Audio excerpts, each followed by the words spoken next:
आबील और हाबील की कहानी बाइबल की रोशनी में शुरू में जब खुदा ने आदम और हवा को जन्नती अदन से निकाल दिया तो उन्होंने जमीन पर जिंदगी गुजारना शुरू की।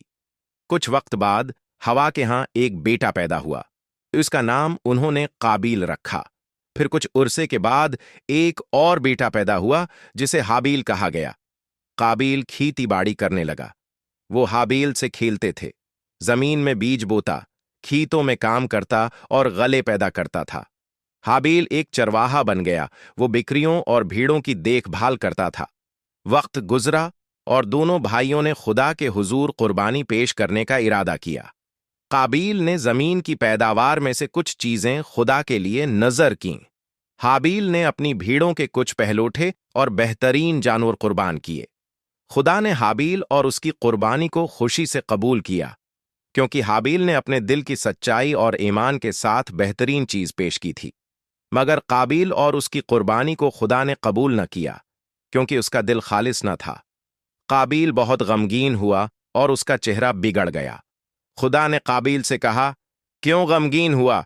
क्यों तेरा चेहरा है उतर गया? अगर तो भला करेगा तो कबूल न किया जाएगा, लेकिन अगर तो भला न करेगा तो गुनाह दरवाजे पर दबका बैठा है और वो तुझ पर गालिब आना चाहता है, लेकिन तुझे उस है पर गालिब आना चाहिए।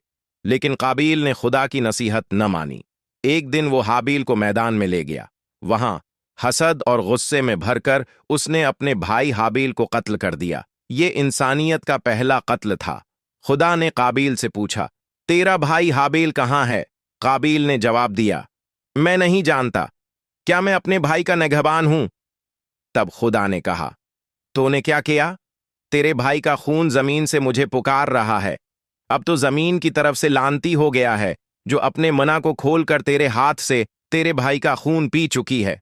जब तो जमीन को जोतेगा तो वो अब तुझे अपनी पैदावार न देगी, तो जमीन पर खाना बदूश और आवारा हो जाएगा।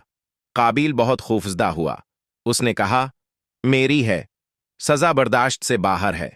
तू आज मुझे अपनी हुजूरी से निकाल रहा है। मैं जमीन पर आवारा हूंगा और जो कोई मुझे पाएगा वो मुझे मार डालेगा। लेकिन खुदा ने काबील पर रहम किया। इसने काबील पर एक निशान लगा दिया ताकि कोई भी उसे न मारे।